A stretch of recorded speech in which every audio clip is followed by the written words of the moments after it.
are live. All right, so today we are talking all about iron from kids to teens, and we have a very special guest today. We have Angela Dodge, and I wanted to introduce her just in case those of you following from the KidStar page don't know who she is. So Angela Dodge is a registered dietitian with over 20 years of experience in acute care, and of course, iron. That's the most important part here, is that she's got so many years in community health, business, teaching, international education, and her primary focus is on pediatrics and childhood nutrition. And of course, with the effect of food and nourishment and what that has on the health and healing of our children. So very excited. She's going to be joining very quickly for us. But I also wanted to point out that her focus in practice is to help educate families and other healthcare practitioners about children's nutrition related to iron deficiency, anemia, nutrient deficiencies, and the connection to acute and chronic diseases. So we are very excited and lucky to have Angela Dodge today, talking all about iron deficiency, iron needs from kids to teens, because we really got to focus on the kids and preventative care, making sure that we don't start off with iron deficiency at a very young age and then, of course, get into our 20s and finally realize that it is iron deficiency causing all these problems. So she has just joined, and we will add her very quickly onto our Instagram Live. I am so excited to have Angela Dodge here. So anybody that's watching now, if you have any questions, put them in the comments as we go. We will make sure we answer them all. And also let us know where you're calling from, or you're watching from, sorry. Calling from. What world am I in right now? I am here in Vancouver, and Angela is going to be joining us from Ontario. So yeah, let us know. There she is. Hello, technology. I was like, I don't know if I can actually have you join without you pushing any buttons. So I don't know what I did. I said send request, and here we are. Okay. Did I just hear you say that you have snow? Well, not on the like ground. We had snowfall for us. Pretty. Yeah. That's we pretty. had we also had hail and thunder and lightning. All in one day. All in one day. I know the mountains are beautiful. So yeah. That's one good thing. How about you guys? I might have to, we have cold. It's cold here, but I might have to turn on a light because it gets really dark here in about an hour, 45 minutes. Yeah, because is it 3 o'clock already? It's 3 o'clock here, but it just starts early. So it feels like I want to go to bed at about 7, but that could be iron deficiency also. Very true, which is very on point for our conversation today. Yes. See my segue. I got to tell everybody about your background and who you are. So if they're joining us from the KidStar Nutrients page, this is Angela Dodge. She's a registered dietitian, and of course she focuses on iron deficiency in pediatrics and children's health. Of course, with a focus on nutrition, what we can do, and where to supplement. Right. So welcome. Thank you so much. These are my favorite times. Right? I know. I was like, my favorite topics. I love this. It's very exciting. So important. Important. Mm-hmm. So we have a little outline because, you and I like to chat. Go off topic. We do. If we don't. So of course, we talk about what, iron deficiency. Mm-hmm. We kind of throw it out there, low iron deficiency, and there's a whole list of signs and symptoms, but I guess we should talk about like the how and the why. So how do we become iron deficient? What are we looking for? As parents, we see our kids every day. So like, what are the tips and tricks, I guess, that would, ping our minds to think about it more and then maybe head to the doctor or to the dietitian or something? Yeah. I think it gets, when I'm talking to families, I kind of try to break it up in a little bit of, there's 3 ways that kids can become iron deficient. So in my mind, consumption, like if they're not eating enough, what are they eating? So looking at diet, but also how they're absorbing the actual iron they are eating, and then what's happening, maybe why we're losing iron as well. So 3 little avenues that parents can kind of think about. But the first one is, I think we get into the weeds where you probably see online, people are like, well, there must be all these issues and why people are so iron deficient. It's just we're not eating enough. Yep. That's the number one, especially with kids. It's just volume of food that they aren't eating that's high in iron. Would you say that's the same? Do you find? Oh, 100%. Yeah. I would say the only other thing was starting off without any or starting off really low because of mom. But 100%, when we were little, my mom was cooking liver. Yeah. You know, she was like putting things, and it was just what you did back then. And of course, our food was grown differently. It wasn't shipped as such long distances. You know, our meat is expensive. Yeah. So, you know, those red meats, they are very expensive these days. So, you know, people are doing plant-based and for dietary reasons or for whatever. And it's expensive. We're not eating it. Yeah.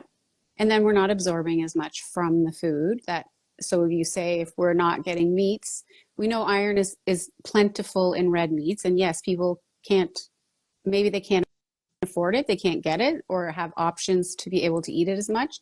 So they are switching to plant-based. So we know consumption, absorption, we're just not absorbing enough from that plant-based food. You have to eat like twice as much volume to actually absorb the amount of iron. So we're not getting enough that way. We're not just consuming and then not absorbing enough. It's really unfortunate. But And I would even say, like, we have to talk about digestive conditions. Yeah. So, you know, if your kid, if you know they always have a stomach ache or they're always constipated or they always have diarrhea, they're not absorbing the food the same way that a quote unquote healthy child or a good digestive system would. Yeah. And then we have to think about that too. Okay, so the foods they are eating, they're not getting the nutrients from those foods. So, you know, as you said, if you're not eating it, you're not absorbing it, you just don't have it. Yeah. And it's true. And parents, sometimes they kind of they know their kid and they know maybe they don't have a diagnosis of any sort of digestive concern. They don't have a diagnosis of celiac or IBD or Crohn's or anything that can sort of disrupt that absorption, but they know there's something that, you know, maybe they're really bloated at night or they're complaining of a lot of stomach aches or they're not or their digestive system's not working as well. And we know iron in that small intestine is where at the beginning is where it's sort of absorbed. And when these kids have these digestive disorders, on the inside of the digestive tract, there's these little finger villi. So they're not as big as my fingers. They're really, really tiny. But that's how the iron that we absorb or eat is absorbed through those villi into the bloodstream. And when kids have sort of digestive issues, that villi is flat. It's like this. It's just lazy. And so we're not able to absorb that iron. And so they might look, okay, mom's really, you know, I'm really focusing on the food.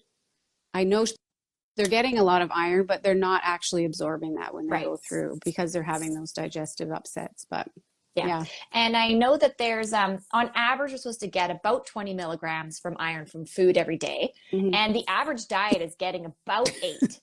I would say maybe. I'm shocked because, like, okay, I know what my kids ate yesterday. Yeah. And I'm thinking, not that. Oh, there may have been some broccoli, but still, no. Like, well, those really high ones, like the red meats, if people are eating liver or oysters or, you know, clams and things, sardines, maybe. Not a lot of kids are eating those things. And, and it's how often are they eating them? Yeah. So, it's big. So it's something to think about. I know I'd never want to make parents think numbers like, oh, they had this many, because I've done that in my own life and with my own kids where I'm calculating how much. But each meal, just thinking, is there something on this plate that is high in iron? Yeah. So it's contributing throughout the day to that total intake. But yeah, it's very difficult to get it in enough. And really, when we start introducing solids, it's around 6 months.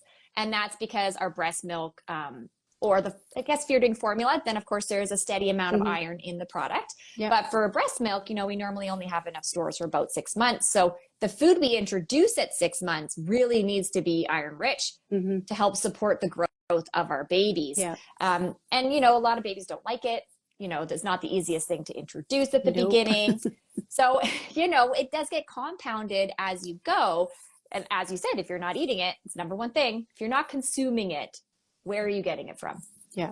And I think that's where people just need to take a step back. It's not as complicated as a lot of people will say it is. Like, we got to look for all these reasons when really it's just volume of food that we need to take in. Completely agree. Yeah.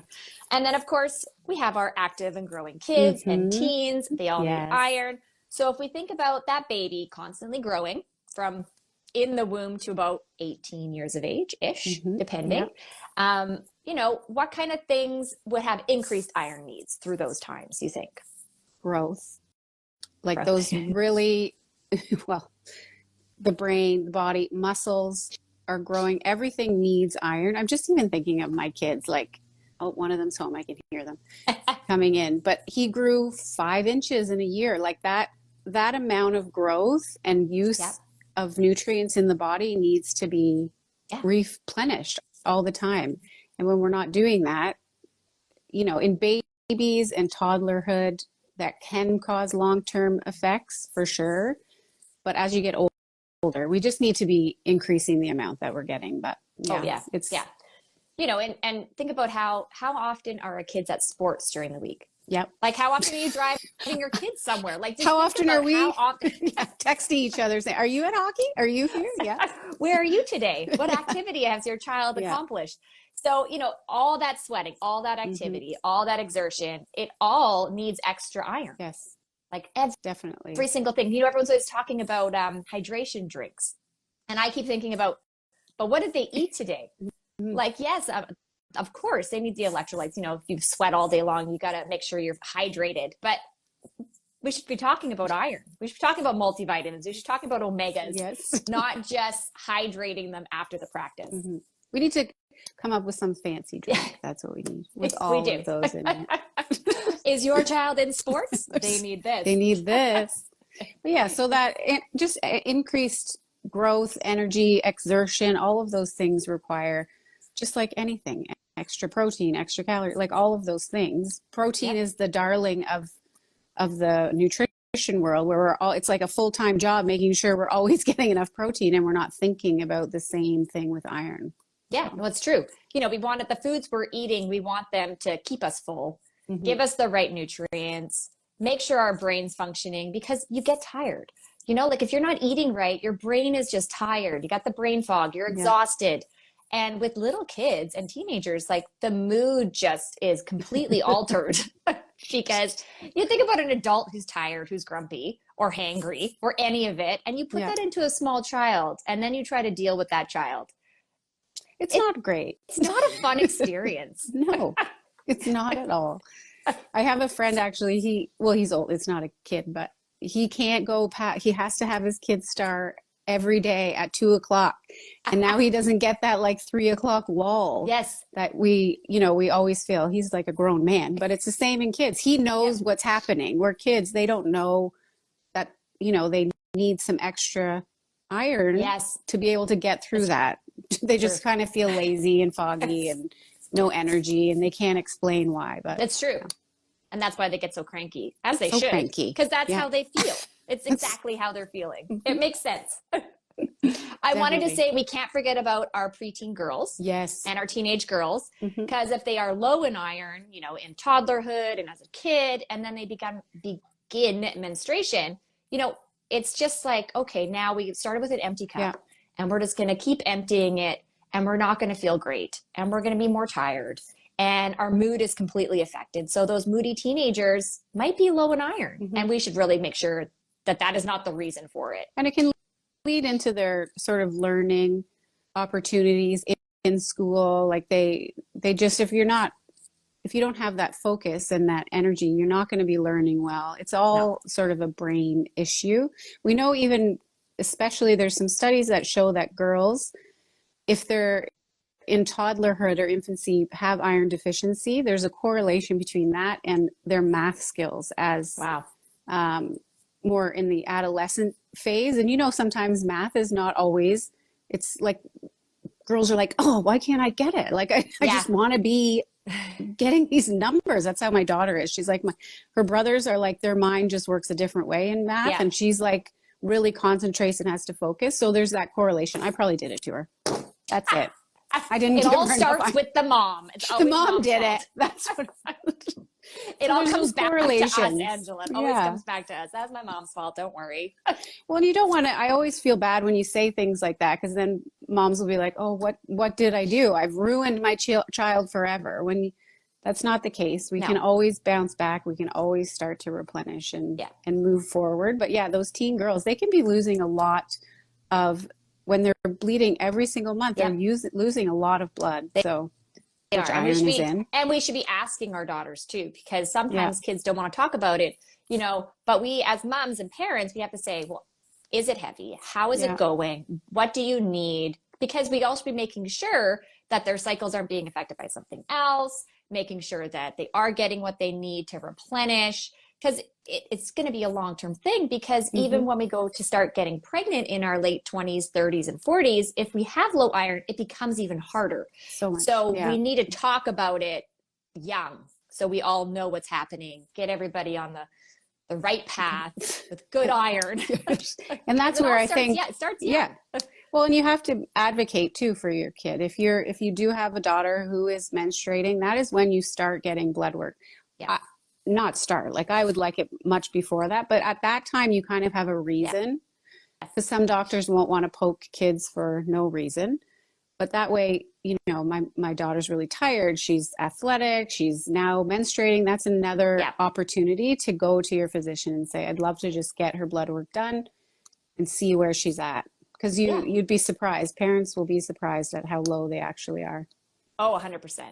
And then you have like a starting point. Then you know where they're at. You can then make sure, okay, we know we need to increase, or we know we're good, we can just maintain. Like, those numbers are very important. I love numbers. I love to. That's one thing about being a dietitian that I love, is when I get blood work like that, when I love working with iron deficient patients, because you have a number, you do something about it, it makes a change. Like, I love those quantitative sort of processes. So a number is a great opportunity to be able to treat and prevent even going forward. And on that numbers topic, I know you did a post about it as well, but in Ontario, they increased the iron deficiency level. So when before it was atrociously low before. It was so low. It was like you basically couldn't stand up low. And now I believe it's what, 20 for, no, 30 for kids, right? 30 for kids, which is even, that is amazing. Because they knew that they saw people missing the boat. Like, we were missing all these kids. Not to say, like, still it's a fight to get blood work done a lot of the time. But now that we have those numbers, it sort of pushes people through, like, yes, this is an iron deficiency on the way to an anemia.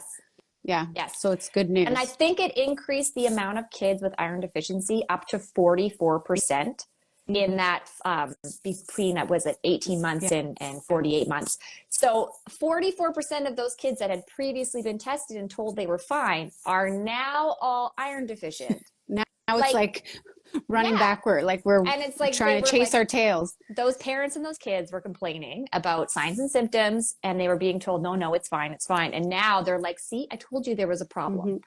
And that is amazing. And I'm so excited that that was increased, because now people are validated for having all those signs and symptoms. And now they're like, yes, you do have a problem. Let's fix this now before you become anemic, you know, before it gets too much. It's too hard. It's same, like empty cup. It's like spilling, like, how do we fill this before it just, you know, we can't do any more. So it's difficult.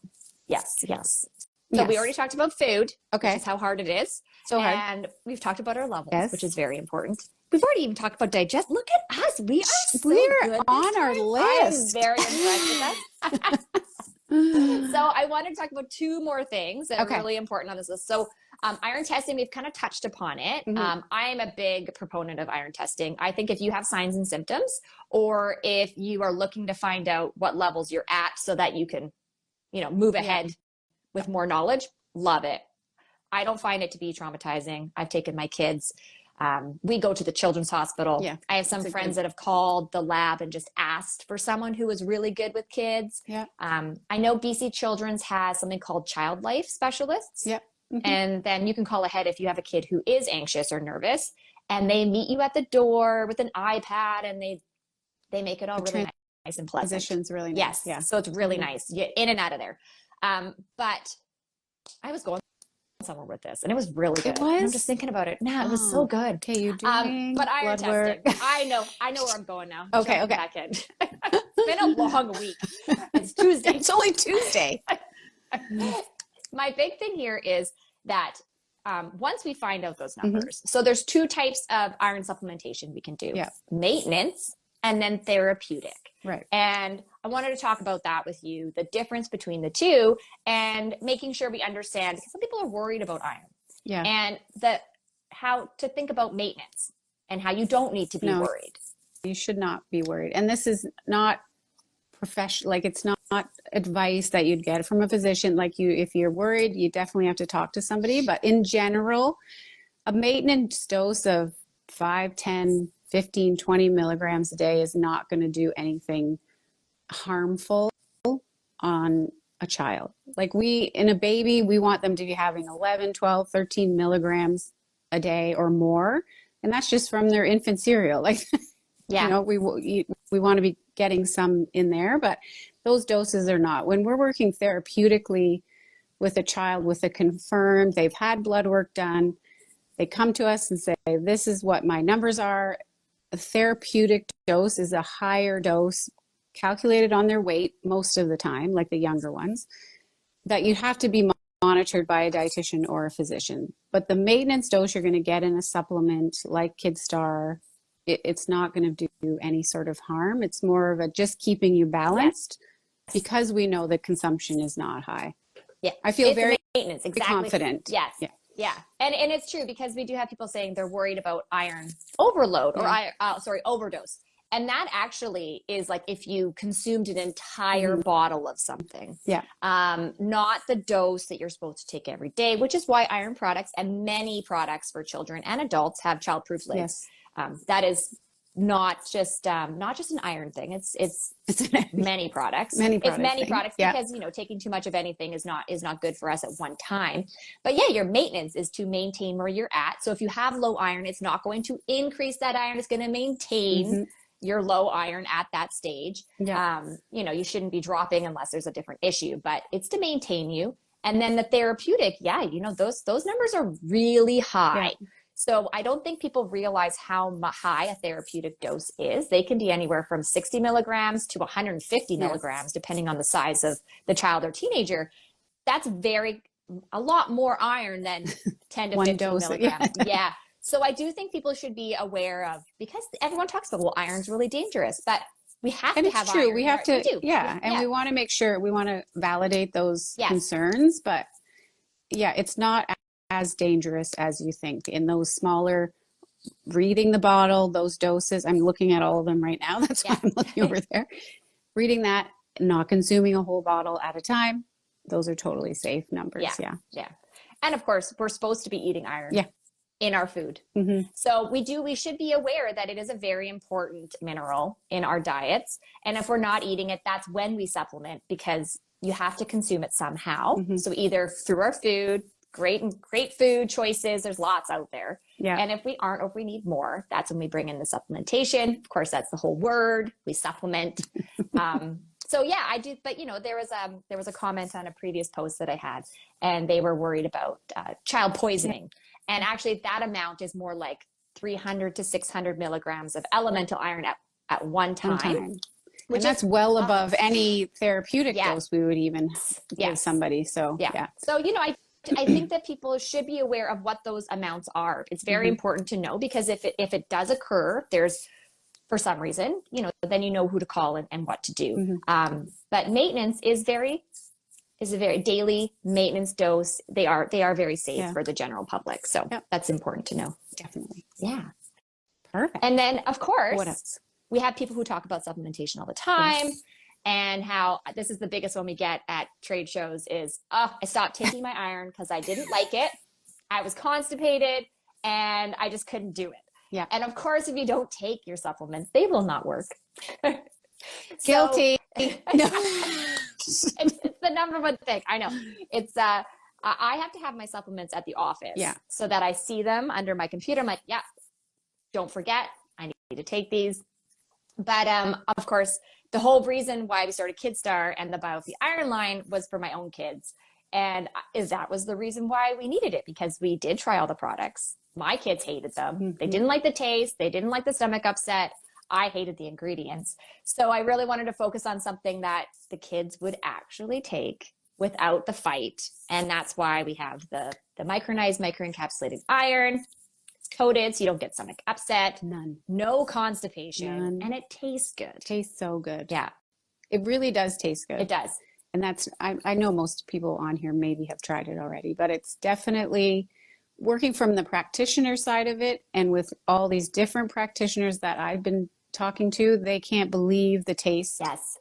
profile in terms of, oh, the kids aren't spitting it out all over me or over the parents. And especially if you're working with somebody who's more on a higher dose, you need to make sure they're getting that in. Yes. And adherence, sticking to that routine is always the hardest part. It's always the hardest part of keeping it into a child, like getting them to take it every single day.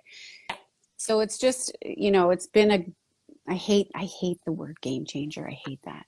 I hear it all the time. It's so overdone, but it has been very practice changing in terms of, I like that one. in terms of having clients and patients actually taking the product in whatever way, in the drops for the babies or older, if they don't want any flavor or taste, or the liquid or the chewables. Chewables I find are, you know, they're simple. They like those the most. They're just so easy to They're take. so I know. easy, yeah. I'm like, oh, I like these ones. I like those. I like those. Yeah. It is insight. You have to see it. You have to see it out, get into a routine, creating a habit on times when, you know, I'm going to have breakfast. It's sitting on the table. Yep. It can be out right in front of everyone.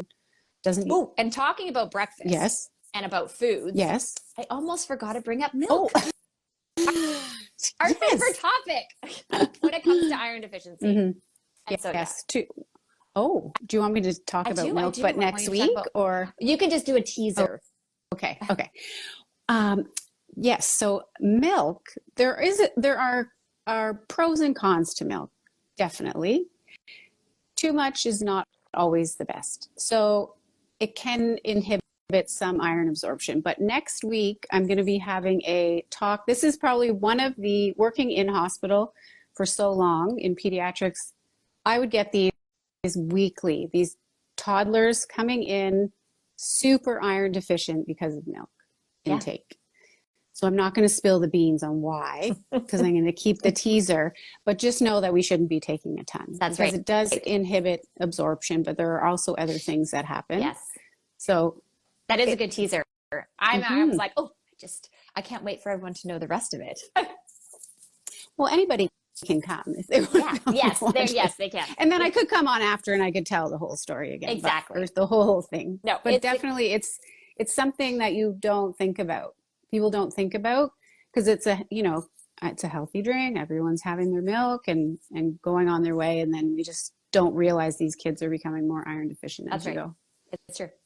I know. And when we have kids that like certain foods, and sometimes it's hard to get them to eat other things, you know, we're happy that they're eating what they're eating. Yeah. And then we kind of forget, okay, well, if they're eating these things all the time and none of these, you know, we will eventually have things out of balance.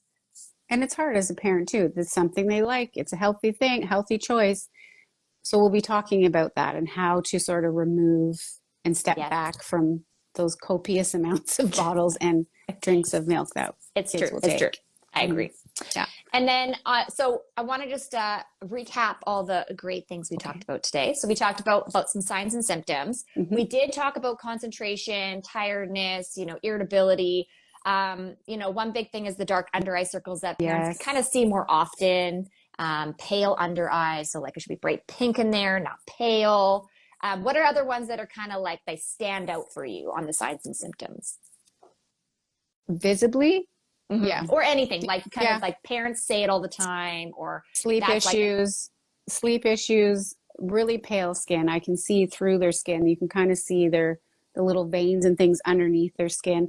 Hair becomes really, really thin. That's when things start to get into an anemic state, but nails are a big one. Ooh, they start to spoon, or they start to peel, like that double layer of nail, and they peel off. You see that a lot. They're eating food that's not food. They want paper. They want to eat elastics. They want to eat dirt, like ice, all of those things that you think, what? Yeah. Is this true? It's true. Yeah. It's totally true. All those things are your sign that something might be going the wrong way.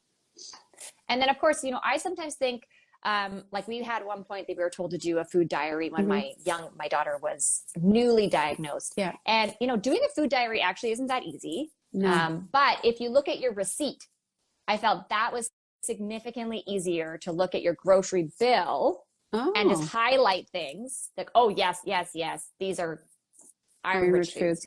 Yeah. Or iron-rich foods that my kid will actually eat, Yeah, not just you me bought and my husband. Yeah. So, did they eat them? Yeah. But I do find it hard if you're trying to track it after the fact. You know, you're writing down. It's actually not the easiest thing. But No, if you do look at your bill, then you at least know what you bought, and then you can start there and then go from there. Because it's, you know, we're busy. We're trying to feed our kids. We're going to work. We're cleaning the house. We got activities. We're trying to like remember all the school things all at the same time, and just adding another task on there.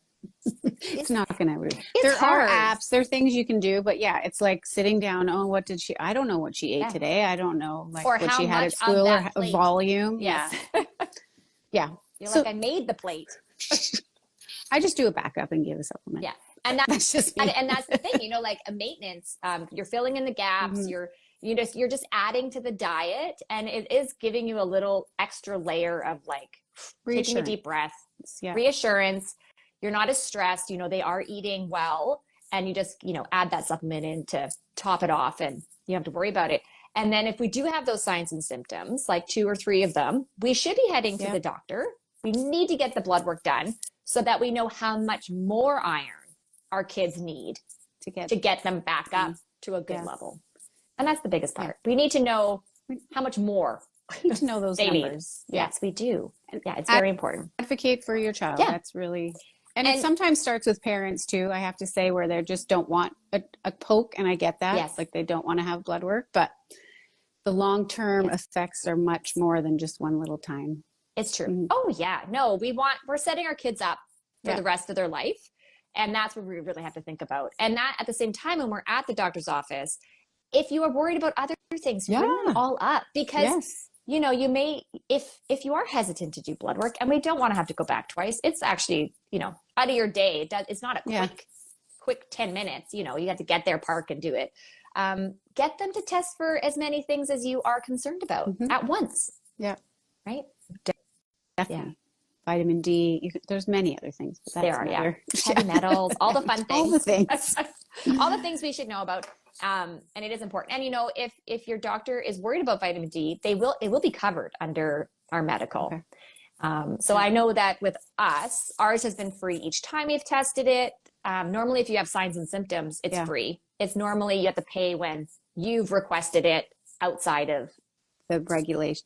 There are some things, if you have rickets or you have like all these other things, which does happen, but it does happen. It actually is coming back too. So they've seen a lot of, you know, so it's, you know, we are eating differently than we used to eat. So we do need to focus a little bit, and just paying attention. That's it. We just gotta not too much stress. Just nope.